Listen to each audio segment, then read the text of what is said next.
Yes, I found a flaw in the model that I perceived is the critical functioning structure that defines how the world works, so to speak.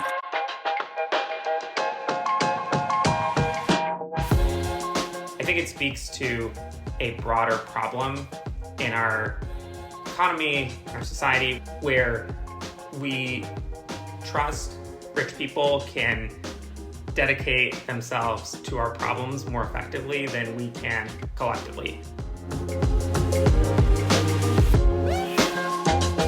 Hi everyone, this is John Hanson from the Systemic Justice Project and the Flaw magazine at Harvard Law School.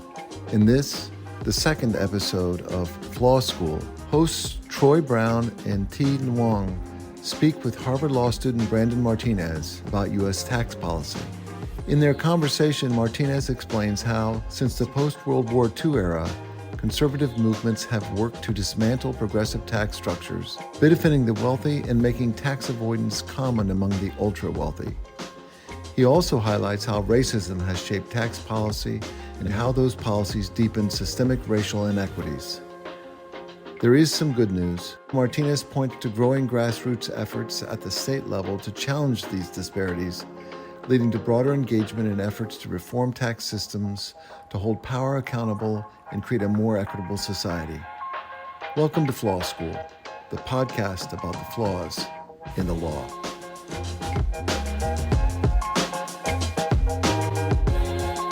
Welcome to Flaw School, a podcast that explores the flaws in our legal system. We're today's hosts, Troy Brown and Thi Nguyen, and we're so excited to be hosting Flaw School's second episode.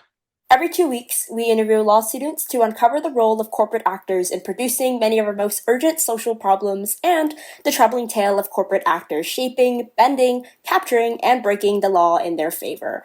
In this episode, we'll be discussing representation and taxation. Today, we're joined by Brandon Martinez, a brilliant 3L at Harvard Law School, who's here to talk about his article in the Flaw, Representation Equals Taxation. Welcome to Flaw School, Brandon. Class is in session. Thanks for having me.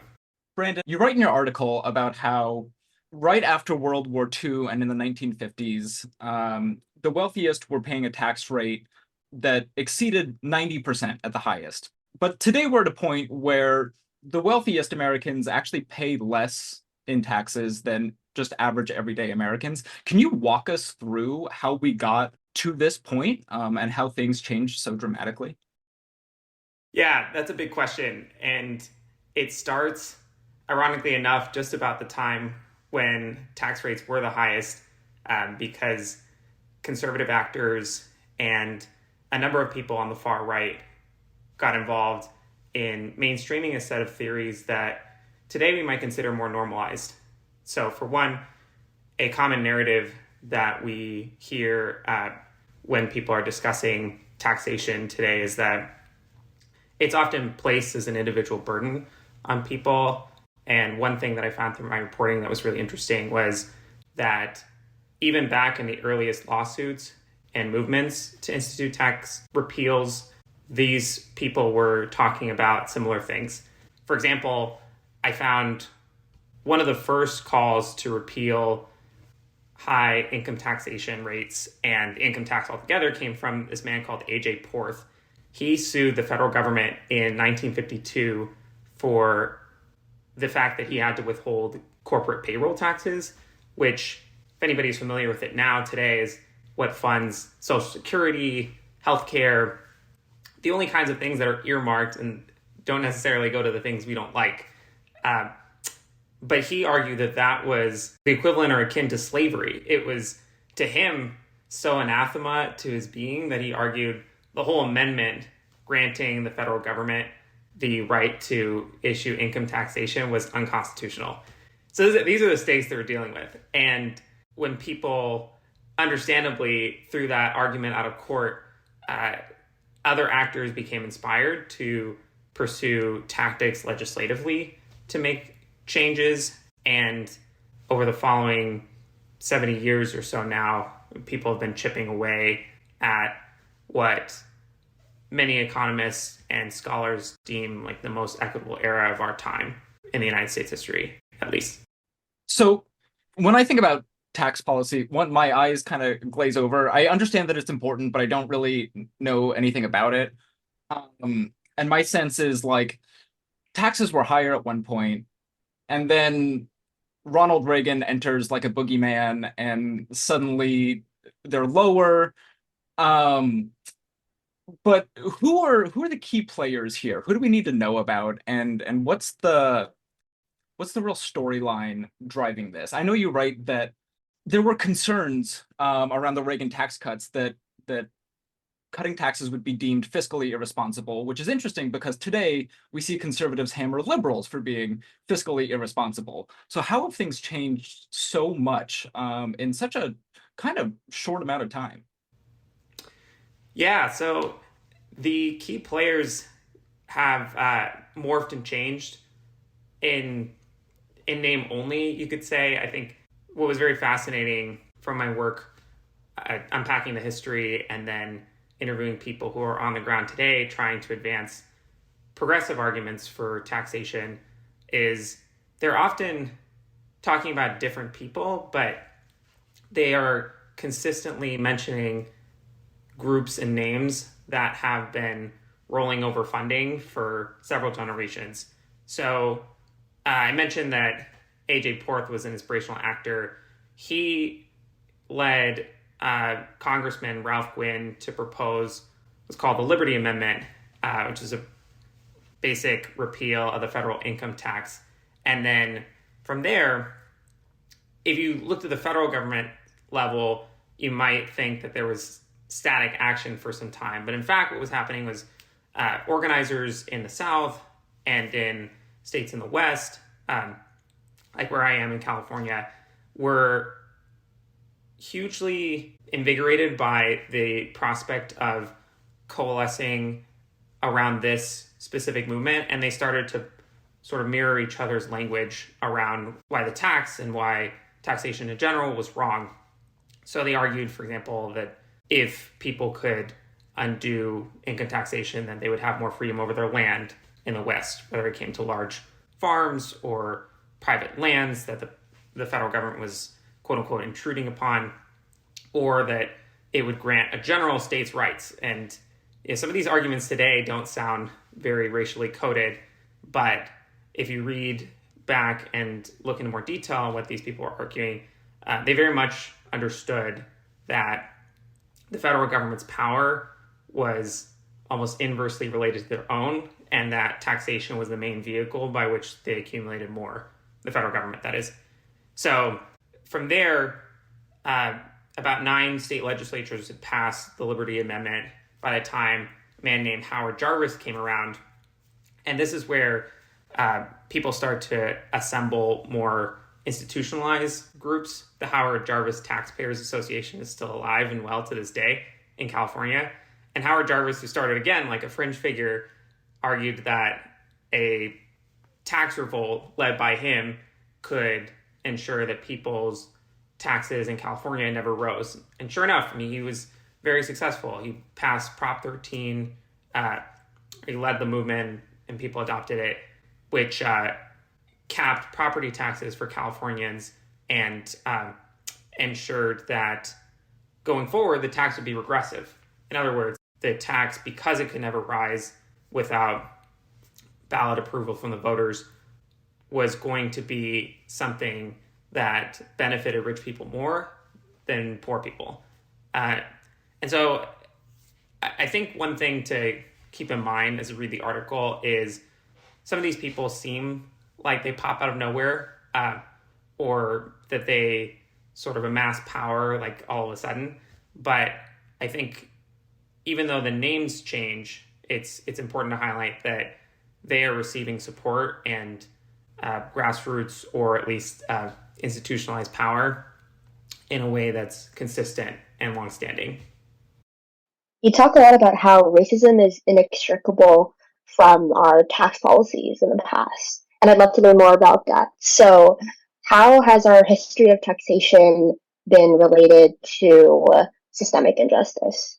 Yeah, it's a clear through line for me. I think I was certainly expecting to see arguments in the 1950s and 60s that decried the federal government's power because the federal government was primarily working, at least in the domestic front, to stamp out segregation and to increase social programs that primarily benefited people in the middle and lower classes, who were then, as now, the most diverse parts of the country.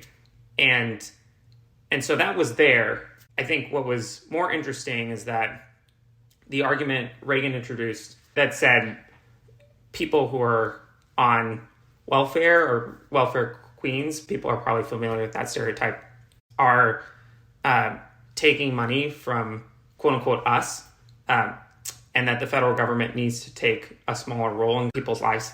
Those arguments mirrored each other and became very intertwined in the ensuing decades. The Tea Party movement, for example, arose 30 years later, but was very much tied to movements in the 1980s and the 1990s to place taxation and theft or absence of freedom in people's minds. And the funders of those movements were very comfortable with the proliferation of those Tea Party movement's leaders and members' racist statements, frankly. If you look into the article, you'll see quite a few mentions, not only of the welfare queen stereotype, but of frequent anti-Semitic conspiracies and ideas of what the poor sort of mean and constitute for our country. People often would refer to the social programs of the 2000s and 2010s derogatively as only benefiting the poor, marginalized, and minority communities that some of these people seem to despise. And on that basis, I mean, I think we should all be concerned if we think that taxation is potentially harmful or not utilized appropriately, that the people who are primarily weaponizing this language would like taxation to be structured in a way that benefits the wealthy and privileged few. I mean, that kind of leads to my next question, which is about corporations and the narratives that they push. So anti-tax activists really push this narrative that taxes are a barrier to success, right? That we need to cut taxes to grow the economy, supply side economics, right? So how does the layperson rebut this point? And what can we do to challenge or change these narratives? Yeah, I think it's very laughable when you get into the details of some of these theories, like how much change or how much power we've given them. One of the main theories undergirding trickle-down economics, which is the idea that when you provide economic benefits, including corporate and individual tax cuts to wealthy people, that the benefits will fuel productivity, comes from Arthur Laffer, who promulgated the Laffer curve, an idea that literally puts wealth and trust and power in the hands of wealthy people and little to no agency in everybody else's. I think when people say that's economics, speaking as a non-economist here, I think we need to remember how much people have struggled and fought to redefine the role that the government and the economy plays in their lives, and regard expertise that leads to outcomes or promotes outcomes like that with a little more skepticism. So I think the work that many people are doing these days to promote economic justice in academia and beyond is really fascinating. I'd really recommend The Deficit Myth by Stephanie Kelton as one example at work.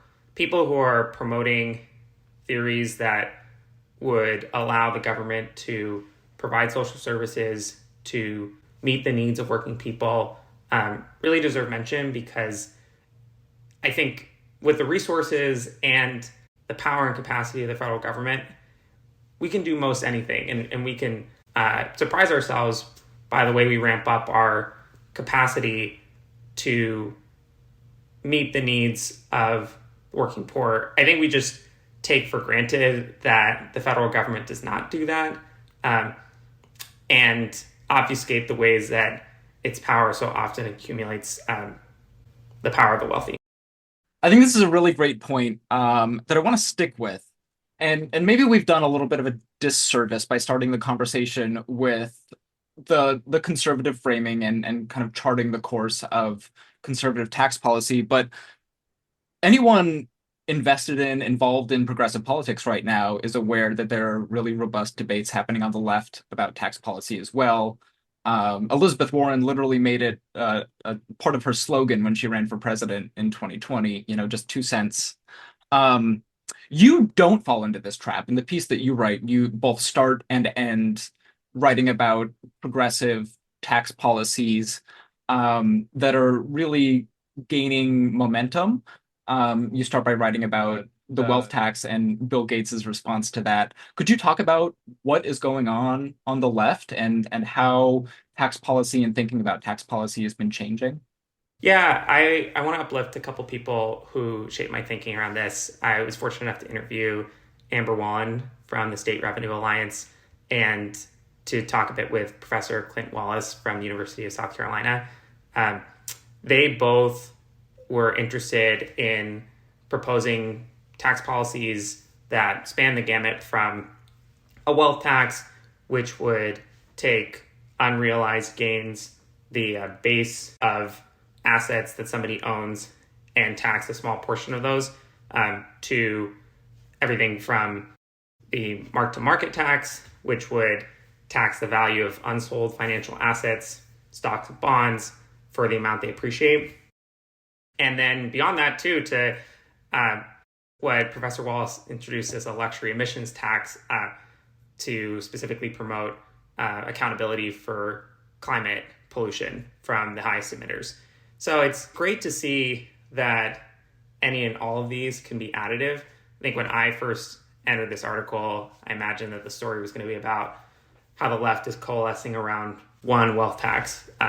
Oftentimes it's what the loudest and the most prominent left-leaning actors, thinkers, politicians are doing federally. But I think what's worth noting from this article is that many people are starting to look at the state and local level as a vehicle for experimenting with tax policy and are recognizing that the conservative movement was very instrumentally effective for so many years and across so many different arenas because it started at the level of the state. In our federalist system, it's often the role of the states to experiment and to introduce reforms that the federal government needs to then decide upon. If you track any of these bills, and there are amazing ones in California, Illinois, New York, worth watching, and if you see anything in the news about Washington's new capital gains tax, you'll start to notice similar patterns. And it's even clear that people are starting to coordinate across states. So I think in the coming years, we'll see a lot more action bubble up. And the question will be if federal lawmakers are going to be quick enough to the punch to catch that before the conservative movement responds. It's interesting to me that a lot of this change is happening at the state level, because when we think of tax policy, I think we think of like the federal income tax or federal tax policy generally.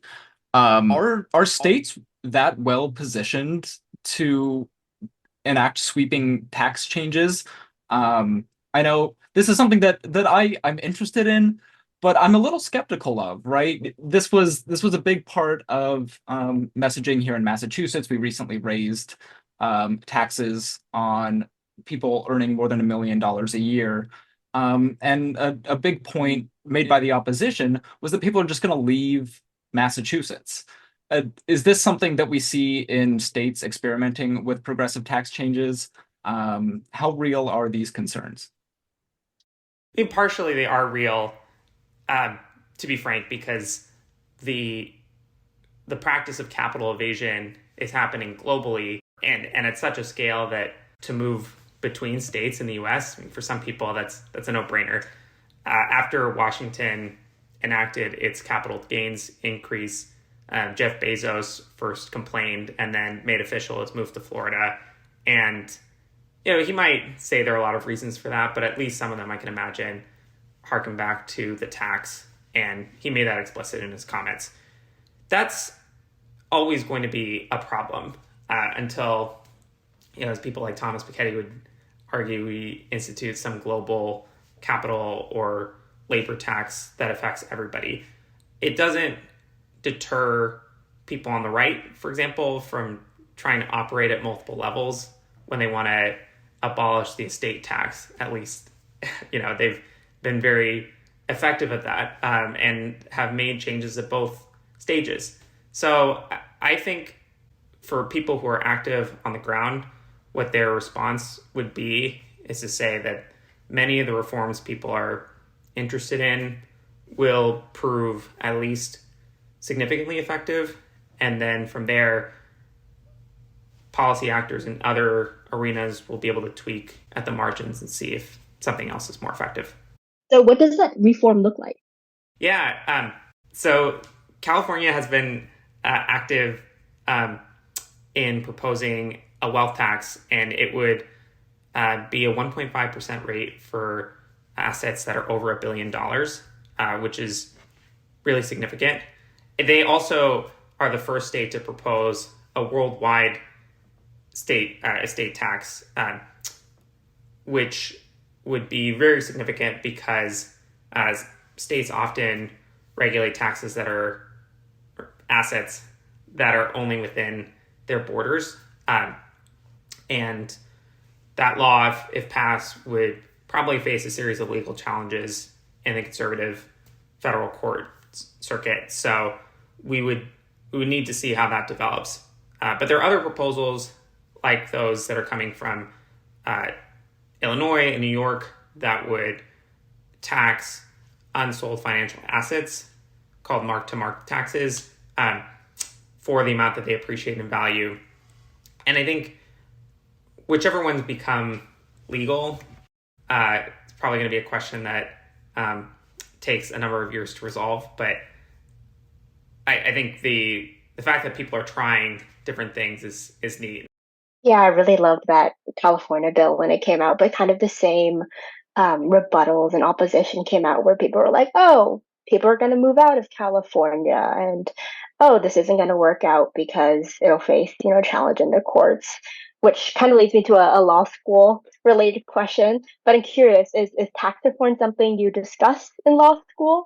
And then what do you think the court, in terms of the courts, what role do the courts and lawyers play in changing the tax system? So as to the first question, I will readily admit that I use corporations and corporate law as a tool to learn about tax law for the first time, which was a joy. I came into law school having worked in democracy reform spaces for a while, and I saw taxes for some time as one of the outputs that democracies achieve when they're working well. I've come to see it both as an output and as one of the key inputs that shape how much people are able to participate in an accountable, well-functioning society.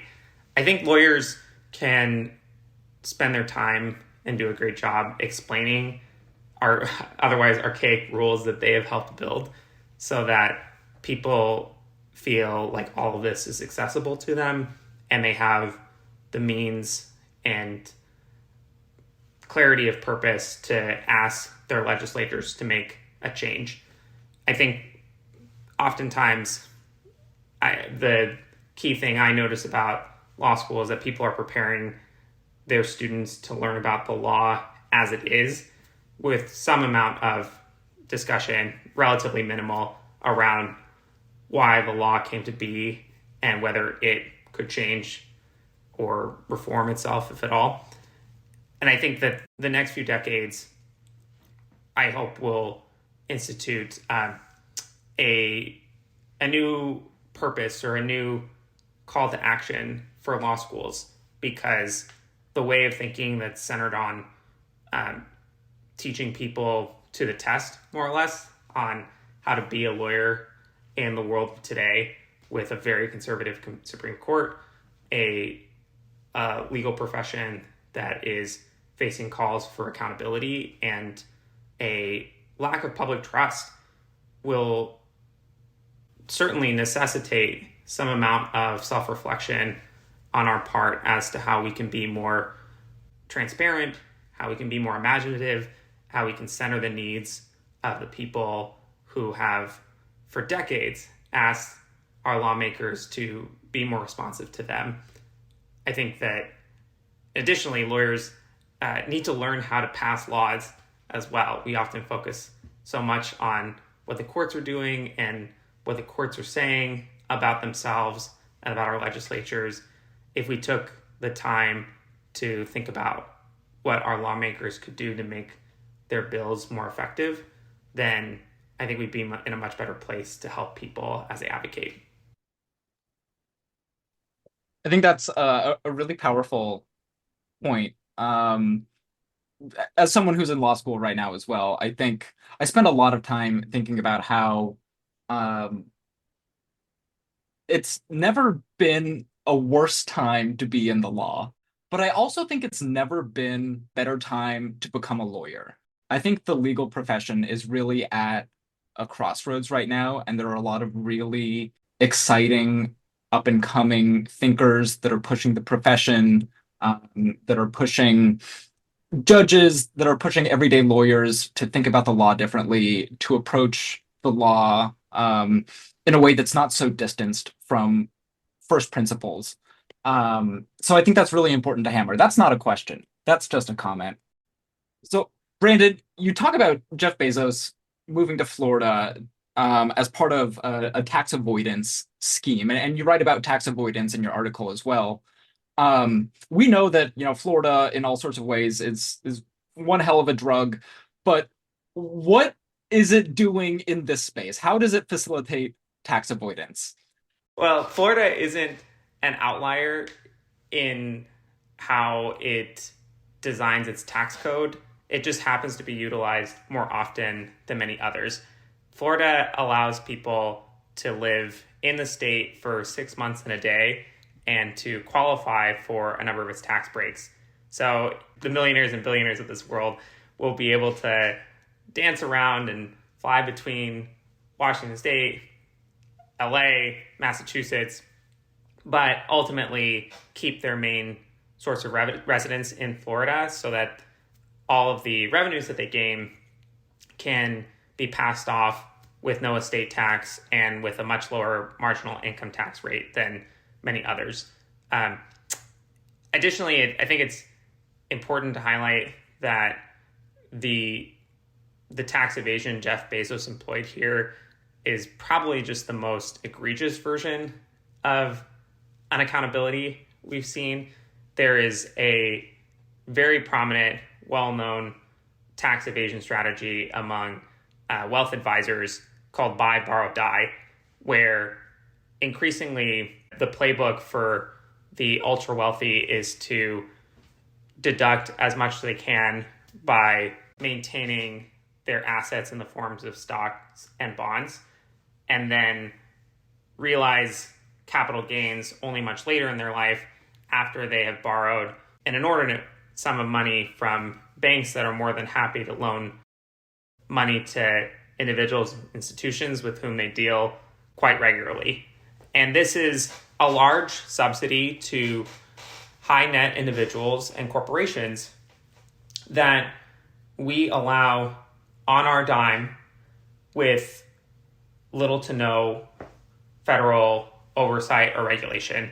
It's quite remarkable that you can live in one country and perform tax arbitrage the way that millionaires and billionaires have allowed and have sort of seen and capitalized. And obviously, many people would look at that and say, well, they're the smart ones. They're the ones who have figured out our tax code. But I mean, it's cheating, more or less. I mean, they've found a way to take what we have allowed through regulations and seized it and worked behind the scenes to make it ever more favorable to them. In a society that's supposed to represent everyone, I don't see how you could ever constitute that as fair. To follow up on that, and to tie things back to your background in democracy reform, is this really just an instance of rich people having inordinate political influence and then using that to write the rules that benefit themselves? It's not just that. I think it's important to highlight all the ways a select few have accumulated power, have coordinated and consolidated power amongst themselves as a group. But it's also important to recognize that we have formal institutions that do rely on votes. And we have voted people into power who have consistently supported measures that the lobbyists they know are pushing. And it's not too hard to trace where the lobbying and influence comes from if you're knowledgeable about it. So I lay part of the blame at professionals and at liberals who have tracked these problems and have documented them, but have failed to develop a narrative strong enough to reach democratic public in a way that shakes this fog that we were all in, that thinks, it's all up to corporations and the wealthy to save us from the tax problems that they're causing. The latest round of legislative reforms, if you want to call it that, came through the Tax Cut and Jobs Act in 2017, and it cut a total of $1.3 trillion in taxes to the primary corporate entity format. This is what multinational and large national corporations benefit from regularly. And if you look in the immediate 3 months in which legislators in Congress were debating and analyzing this bill, you could chalk up, I think, a good portion of why it passed to the $20 or so million that the National Association of Realtors were pushing, the $16 million that the Chamber of Commerce was promoting, and the $17 million that the Business Roundtable was funding. It's no different than some of the groups I highlight in the 80s getting together, lobbying the Reagan administration.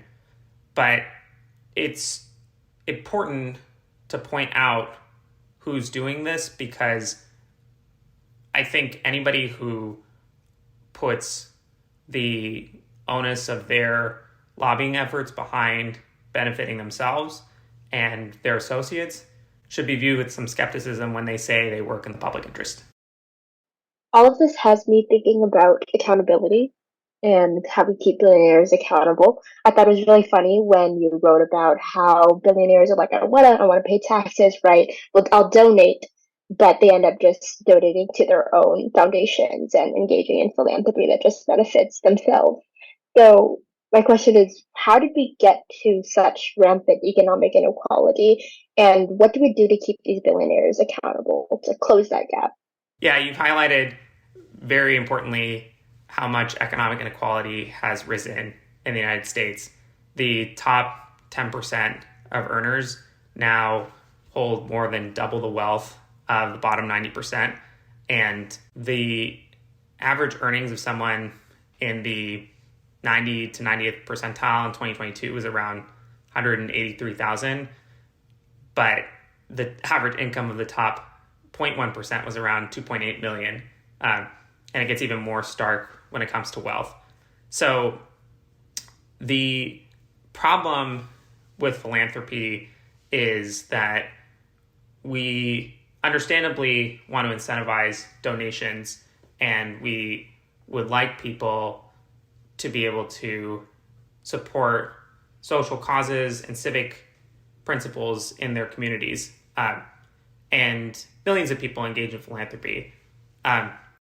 The problem is that it's regressively applied in our tax code, which is all to say that the wealthiest people who are engaging in philanthropy benefit much more from their deductions than somebody who is, like you or me, just a student.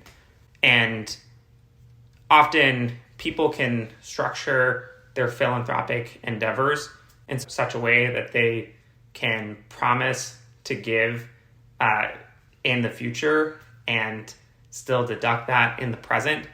And that's just one of the shenanigans that people can get up to.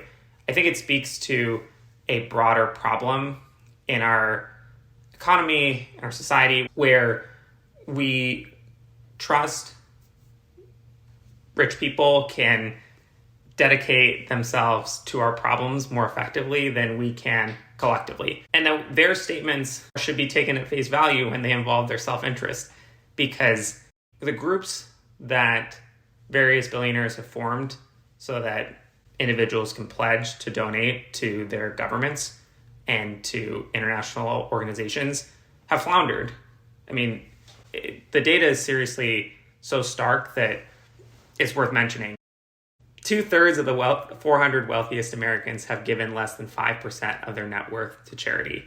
And to me, where we should go really needs to be rooted in that number, because the fact that somebody can talk from here to end on about how much they can and will and should donate doesn't make sense when you look at federal IRS data and see that nobody is giving willingly to the federal government, at least among this class. Ironically, Donald Trump is the only billionaire at this point who has given a substantial amount of federal taxes voluntarily. It's sickening to me that the individuals who wield so much influence and power in society think that they can tell us repeatedly that they will donate and not hear some pushback in the media or in advocacy circles, other places in society. And I think that speaks in part to the influence they wield in those areas and the power they hold through their companies. I think it also speaks to a narrative that we need to shake, and that I hope that forums like this one can help change going forward. Speaking of those narratives and how we change them, I think a lot of people just don't think about how corporate taxes fund massive social programs, right, all across the US. So what are some of the positive benefits of these corporate taxes? What should we be thinking about? Yeah, corporate taxes, like all taxes, are tools and resources that the government can use to fund all the things we need and use. I think certainly not everyone is going to appreciate all the things that we fund, and will find the space to argue that we shouldn't raise taxes so that we can leave programs underfunded. But I think we like most programs. I mean, most Americans do, at least, like when it comes to everything from Social Security to our national parks to, at the state and local level, things like parks and schools and resources for people who need housing and food. There's not an area of our life in which the government isn't involved or doesn't have a say. And so I put it to people that the advocates who have shaped my thinking on this issue have pointed to the question around, well, if that's the case, then why aren't we funding those programs to their fullest and applying them to the things that we want? I think this is a problem where more democracy helps, and a state of affairs where less democracy will ultimately hurt us. If we choose to defund our governments from federal to state to local, then I think we'll ultimately see more space for private forces to shape the economy and society in a way that they see fit. And I think for a number of ordinary people, that will look increasingly like they have less of a say, and like they have increasingly less and less as well, materially. So I would point people to the State Revenue Alliance and to grassroots organizations that today are looking at ways that revenues are deeply intertwined with resources and the things we fund in our communities. Brandon, you write about how billionaires today, like Bill Gates and Mark Zuckerberg, seem to be uncomfortable with their wealth, or at least say that they are.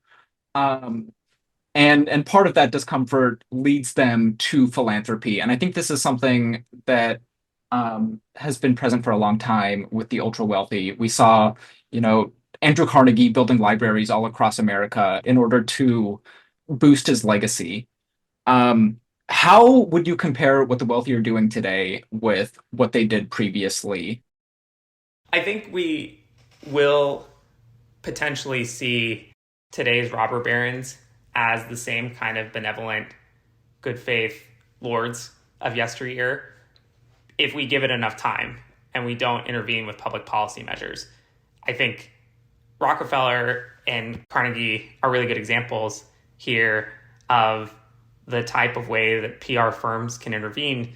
They literally killed people on their plans, and not in a way that, yes, today is very real, where like not giving people bathroom breaks and letting them overheat in factories can create real long-lasting harm and mortality. I mean, they sent Pinkertons to shoot the organizers they didn't like in the fields. And that, I think, speaks to how much they were able to refashion their image, in part because of their donations, for sure, in part because of the tax benefits we gave them even then with their philanthropy, but also because they were wrestling with these questions back then. You'll see in the article that not only Bill Gates, but Mark Zuckerberg and others publicly think about their role and question whether they even should have $1 billion. And I imagine some of that is sincere. Back then, I mean, the gospel of wealth was a sort of call to arms for the Carnegies and the Rockefellers of the world to be more charitable and to be more benevolent in the public square.